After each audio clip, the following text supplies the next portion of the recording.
ମୁଁ ବାବୁଙ୍କ ସହିତ କଥା ହେଲି ବୁଝିଲେ କି ଆଜ୍ଞା ବାବୁ କହିଲେ କିଛି ନହେଲେ ତାଙ୍କୁ କୁହ ଟଙ୍କା 2 ଲକ୍ଷ ଦିଅନ୍ତୁ ଲୋକ ଗୋଟେ ଖାଲି ପଇସା ନେଇ ଗେଟ୍ ଦେଇକି ଆସିବ ନା ତାଙ୍କୁ ବୁଝିଲେ କି ଆଜ୍ଞା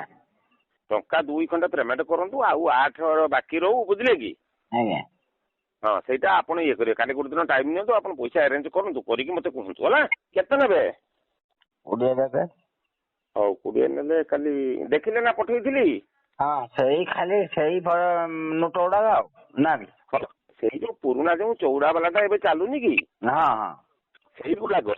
ହିଁ ମାସ 1.5 ମାସ ଭିତରେ ଗଭର୍ଣ୍ଣମେଣ୍ଟ ପେମେଣ୍ଟ କରିଦଉଛି ବୁଝିଲେ କି ବଡ ବାବୁ ଆଜ୍ଞା ଟିକେ ମାନେ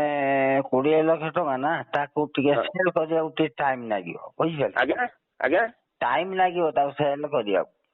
ହଉ ବୁଝିପାରିଲେ ନା ଆଜ୍ଞା ଟାଇମ୍ ଲାଗିବ ସେଟା ଟିକେ ଆପଣଙ୍କ ଅପେକ୍ଷା କରିବାକୁ ପଡିବ ଆମେ ସେଲ୍ ଆପଣ ମତେ ଗୋଟିଏ କଥା କୁହନ୍ତୁ କାଲି 20 ନେଇଗଲେ ଆପଣ 10 ଆମକୁ ଦବା କଥା ହଁ କାଲି କେତେ ପେମେଣ୍ଟ କରିବେ 5 ନା ଜମା କରିପାରିବିନି ପଇସା ନାହିଁ କରିହବନି ନା ସେମିତି କେମିତି ହେଲେ ହବ ପଇସାଟା ନେଇକି ଆପଣଙ୍କୁ ଖାଲି ଦେଇ ଆସିବ ନା ନେଇକି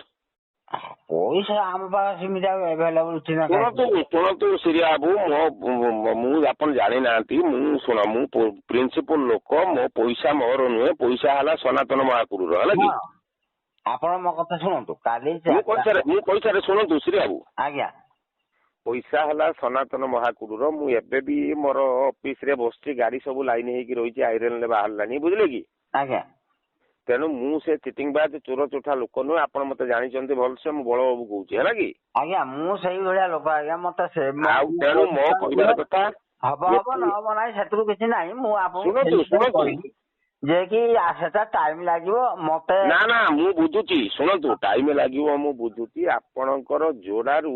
ନାଇଁ ଏ ଧାମରାରୁ ଲୋକ ଆସିକି ଫୁଲ ପଇସା ପେମେଣ୍ଟ କରିକି ଏଠୁ ନେଇଯାଉଛନ୍ତି ଅଧା ଛାଡ ଅଛି ପଇସା ଅଛି ବାବୁ ସେ ନେଇଯିବେ ତେଣୁ କରିକି ଆପଣ ଯଦି 20 ନେବେ ମିନିମମ୍ 2-4 ଲକ୍ଷ ଦିଅନ୍ତୁ ଆଉ ଯାହା ବାକି ରହିବ ବୁଝିଲେ କି ଆଜ୍ଞା ତାକୁ ମୁଁ ବାବୁଙ୍କୁ କହିଦେଇକିରି ମୁଁ ନିଜେ ମାନି ହେବି ଆପଣଙ୍କୁ ତ ବାବୁ ଜାଣିନାହାନ୍ତି ମୁଁ ନିଜେ କହିବି ହଁ ବାବୁ ସିଏ ମୋ ନିଜର ରିଲାବଲ ଲୋକ ଦିଅନ୍ତୁ ଆଚ୍ଛା ଆପଣ ଧର ମନେକର 5 ନହେଲା ନାହିଁ ଧର 4 କି 3 ହେଲା ବୁଝିଲେ କି ନା ଦେଇ ହବନି ମୋ କଥାଟି ଶୁଣନ୍ତୁ ମୁଁ ପରିଷ୍କାର ଶୁଣନ୍ତୁ ଆପଣ ମତେ ବାଧ୍ୟ କରନ୍ତୁନି ମୁଁ ଯଦି ହବ ମୁଁ ବାବୁଙ୍କ ସହିତ କଥା ହେଇ କାଲି କଥା ହେବି ଆପଣଙ୍କ ସହିତ ଠିକ ଅଛି ହଉ ରହିଲି ଭାଇ ଜୟ ଗୁରୁ ଆଜ୍ଞା ଜୟ ଗୁରୁ